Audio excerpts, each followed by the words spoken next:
Today, we're going to talk about 40 items that you may have forgotten to prep because everybody can always use some of these items. Hello, everyone, and welcome to SuttonsDaze. If you're new here, my name is Lisa, and we are all about pantry preparedness. Do I have duct tape in my pantry? You bet I do. Duct tape. It fixes everything. Today, we're going to cover 40 items that you may or may not have forgotten to prep. I know there were a couple on this list where I went, ooh, that's a really good idea. Like the infamous duct tape, right? Coffee filters can be used for so many different applications. Definitely have a stock of coffee filters. Remember where you put them. Don't be like me, where one of my moderators had to tell me what shelf it was on. A large bag or box of salt. Now, personally, I like the large bags of salt. I pick them up at my bulk store. You can normally get, I think it's like 25 pounds for just a few dollars. It's remarkably inexpensive. I transfer it into half-gallon jars, put the lid on, seal it up, and I think I've got salt for a few decades. Backup fuel. Now, you can only have so much gas. You need a stabilizer to have it last a little bit longer. It's kind of a pain in the huzzy wussets, but if you have backup fuel like propane for your propane cookers, for your grills, for that kind of thing, backup fuel, it's always good to have a couple extra tanks of it just in case. Dawn dish soap, or the Member's Mark version of it. This soap is good for so many different things, and I can use it on stain removal. I use it for dishes. I use it for basic cleaning up. You can use it for laundry in general in an emergency. This stuff is priceless and good for so many different things. You don't have to buy it in a great big jug like I do, but you know me. I go big or go home. Powdered milk.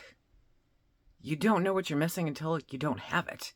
So in an emergency, the ability to store milk or to purchase milk might not be an option. But if you have powdered milk on your shelf, it's always around for making milk, okay? So you can have cereal, or you can add it to different, dishes that you're making where you don't have milk available. Powdered milk is a lifesaver. Flour and cornmeal, okay, cornmeal, yes. Flour, if you are not into milling your own flour, then having a backup of flour in your freezer is not a bad idea. Just even if it's a small bag, okay? Best place to store it's in the freezer, because then you're pretty much stopping the time clock on it. Yeast, my friends, yeast. Okay, remember the great yeast shortage of 2020 among toilet paper and everything else? Yeast is a great thing to have. Now, I have it stocked up in my freezer. That way I know it's good for a good long time. We can use it for baking, obviously, but you can also use it if you like making beers or wines or different alcoholic beverages like that. Yeast is a great thing to have. If you can't have yeast, definitely do some research on how to make your own off of different local fruits that are available to you. Canning supplies? Yeah, I said it. Canning supplies. But it's not just about lids, even though if you do want to stock up on lids, 4 jars, there's a link down below where you can get 10% off. Greatly appreciated. So canning supplies include everything. Vinegar, salt, canning lids. It's a great thing to have everything that you need. The reason that I moved over to Pomona's Universal Pectin, I'll put a link down below, is because it has an infinite shelf life. It lasts forever. It doesn't go bad like the other stuff does. Now, it sets a little firmer sometimes than some people really care for. I happen to love it because, well, it always sets. So don't forget to stock up on those extra canning supplies. Because if something happens and the grid goes down, I don't know about you, I'm going to be spending a whole bunch of that first day canning. And along with that would be canning jars. Now, some people will say, how many canning jars do you need, Lisa? As many as I can get. Okay. Now, predominantly, I do buy my canning jars used. Hunt for them. 'Tis the season. It's garage sale, estate sale season.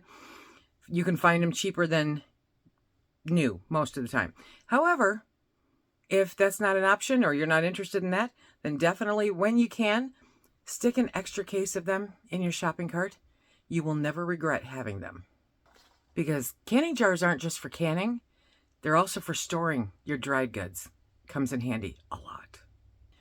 Along with the previously mentioned extra fuel, right? So make sure your gas cans are topped off. But also extra propane tanks, like I mentioned, because extra propane doesn't go bad. You can hold on to it for a very, very long time. So you want to make sure that you have multiple propane tanks, that they're all filled, and that they're stored safely. Very, very important. The next thing, if applicable, which, may depend on who you are, where you are, that kind of thing, they have a propane fill adapter. So if you own your big propane tank, if you heat with propane, if you own your big propane tank, then they have these adapters so that you can use your big tank to fill your small tanks. Now, I rent my tank, so I'm not allowed to do that. I could get in trouble. I don't want to get in trouble. I got enough trouble. But a propane fill adapter. Spare batteries. Yes, have spare batteries for whatever different things that you use. Have backup batteries for your smoke detectors. Have backup batteries for your flashlights. Have backup batteries for everything. If you can go rechargeable, go rechargeable. Makes sense in the long run, right? Otherwise, just keep some extra batteries. Buying a good quality brand makes a difference. I mean, I've gotten them from different dollar establishments and they're garbage.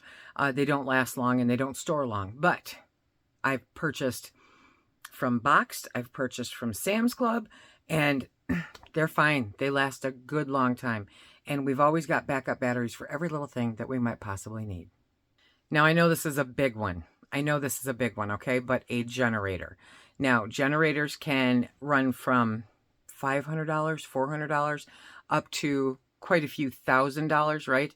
I personally don't subscribe to the whole house generator because A, we don't have natural gas anywhere around us, but also because eventually the natural gas might stop flowing. I want something that will run off of all that propane that I have stored. So we have a dual fuel generator. I think that we saved up about $1,000 for it and managed to get it. And since we've had it, we've only lost power twice. It's magic. Something that won't cost you a dime except a little bit of time, which is, it's the most expensive commodity out there, okay? But an evacuation plan or a bug out plan, and then sit down. If you're by yourself, sit down, figure it out. If you have a family, sit down and discuss it with them so that everybody knows. My perfect example for this is when I worked outside of the house.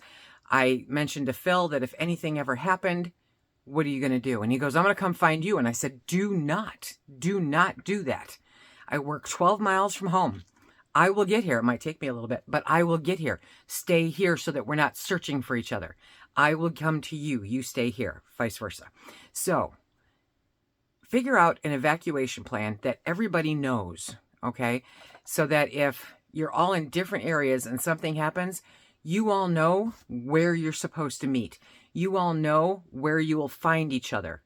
And that is super, super important if there's a group of you, if there's more than one, okay? Because being able to find the important people in your life when there's an emergency going on is probably one of the most stressful situations that you will be in. You want to make sure they're safe. You want to make sure they're secure. You want to be able to find them. Once you find each other, figure out where to go from there. So work through that plan, kind of toss different scenarios at it. If you're in an earthquake environment, figure out something for that. Flood environment, figure out something for that. Tornadoes, same deal. Fire, same deal. Figure out that if something happens to the point where you have to leave your home. Now, I know I'm one of those people that says, I will go down with this ship. This is my bug out location. But let's face it, I can't combat a fire, okay? So if for any reason we have to leave this house, we need to know where we're going to go. Sit down, talk about it, figure it out. It's a good thing.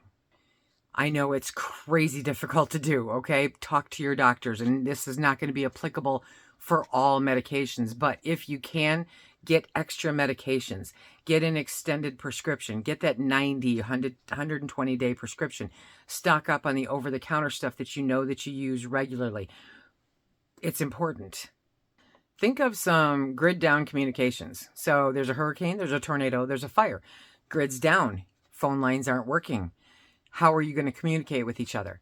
This is a great time for learning ham radio, for getting your license for ham radio, figuring out how to communicate with each other in a grid down situation. Now, this also falls into place with the NOAA radios, the emergency radios, right? My favorite, I'll put a link here, is for a hand crank one that acts as a flashlight and a radio. So I don't require batteries in case I have to leave, right? It's super simple to just crank it up and listen to it and find out what's going on. It's a great way to keep track of what is happening in your area in case of an emergency. You want to make sure that you've got extra oil, not for your pasta, my friends, for your generators, for your vehicles, that kind of thing, for your tools. You want to make sure that you've got some extra oil stored up, because if a lot of those don't have oil, they're just not going to work that great for that long. So make sure to have just a little bit of extra oil. Emergency meals. Now, I know this may seem like a no-brainer, right? But you want to get some emergency meals. You need them for your bug out bag. You need them for your get home bag. You need them in case of an emergency where you're not dealing, where you don't have the power to do this or to do that. So that all you have to do is grab these emergency meals. Maybe you can add a little water to them and heat them over a fire. Maybe you can just eat them the way that they are. You want to make sure that you've got some kind of emergency sustenance in case of whatever emergencies may occur in your area. Rain gear. What? I'm a full-grown adult. I don't need rain gear. Trust me, you need rain gear. You need rain gear, okay? Get a poncho with a hood, get a raincoat, get some wellies, okay, some rubber boots, get whatever you can for rain gear, because if it's really, really rainy, you're going to want to stay dry. Do I need to say this? Do I need to say this? Toilet paper. Toilet paper, my friends, okay? Or those little discs. I've got them somewhere up here. Those little diskettes, where you add water and it's a towel. Toilet paper. Super important to have your paper goods, okay? So paper towels, toilet paper, that kind of stuff makes life just that much nicer. I think this goes for every day, not just preparedness, but extra phone chargers. Yes, I have battery backups to my battery backups, to my battery backups. I have backups to charge our phones, my headband, right? I have chargers all over the place, sucking up energy for this purpose, because if and when the power goes out, because it typically does when you least expect it, you want to make sure that you can power up those critical devices that you need to power up. A water bob. This is what it looks like. Now, this comes in handy if you know that something is coming your way. So if the tornado sirens go off, if there's a hurricane coming towards you, if you know that there's fire in the area, pull out the water bob, put it in the bathtub, fill that puppy up, okay? Because that will give you a very large amount of water in a space that you're not really going to use anyway. Well, maybe the bathtub, depends on where you live. But so that you can have backup water that will last you for a little while. A water bob is relatively inexpensive, super easy to store, and very handy to have in case of emergency. They're also really good in the garden. Okay, it's a grid down situation.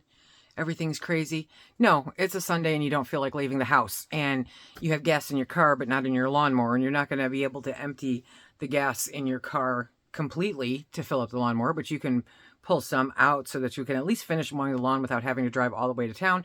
I digress. Get a fuel siphon. They have this stuff, it's called liquid gasket. I get excited about the simplest stuff. Liquid gasket. So this is now officially in my shopping cart. Yes, because you can create a gasket out of this liquid. Yes. Fuses. I cannot tell you how many times I've had a fuse go in my car. And that's the kind of fuses I'm talking about. Now, if your house still uses fuses, definitely have some backup fuses. But your automobiles or your other equipment, outdoor equipment that uses fuses, have some backups. They take up like that much space, okay?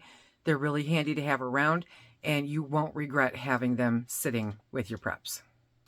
For all my ladies out there and the men who support those wonderful women, feminine hygiene products. If they are applicable to you, stock up on them. They won't go bad.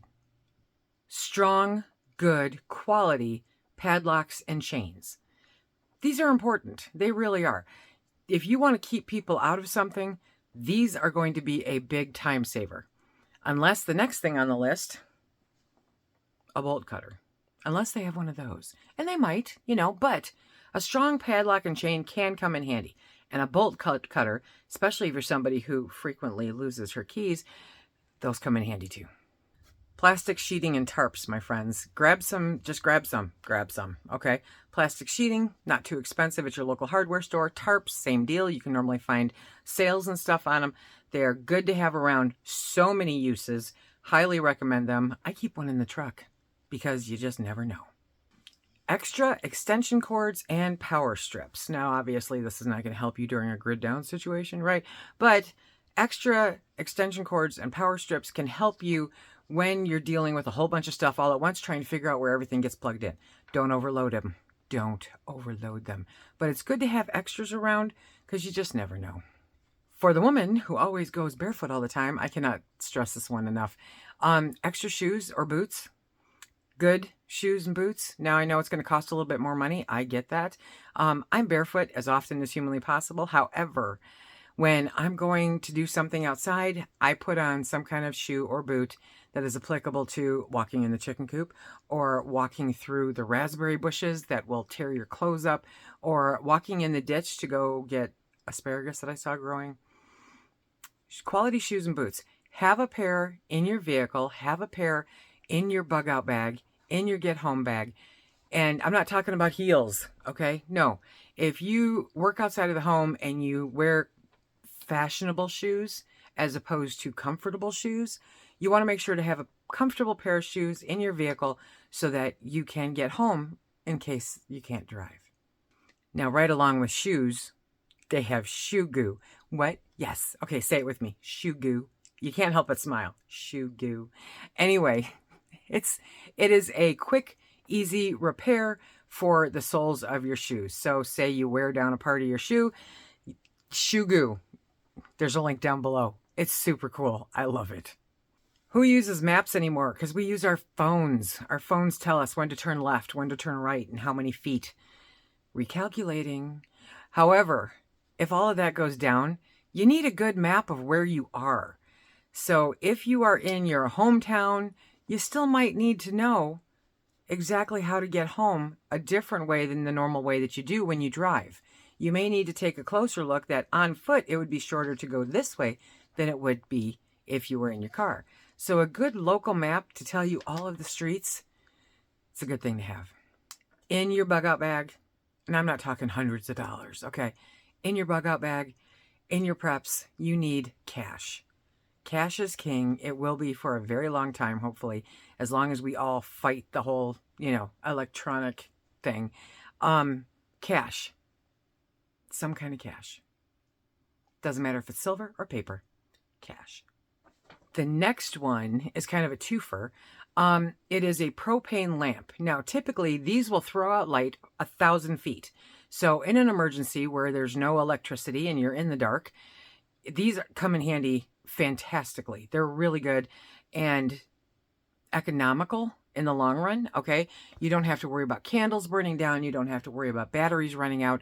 You're going to have extra propane stored up anyway, right? So these little propane lanterns. Now, along with the little propane lanterns, you want to make sure that you have the extra mantles to go with it. Those are what makes everything beautiful.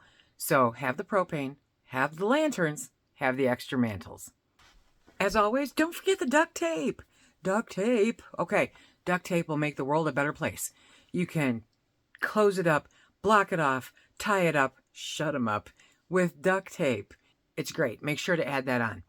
I hope this list of 40-ish things was helpful in spurring your thoughts as to different things that you can prep for the situations that you are prepping for. Remember, we all prep for different situations. And if you want to look at some forever foods that you can stock up on that literally last forever, check out this video right here. Until next time, everybody, be safe.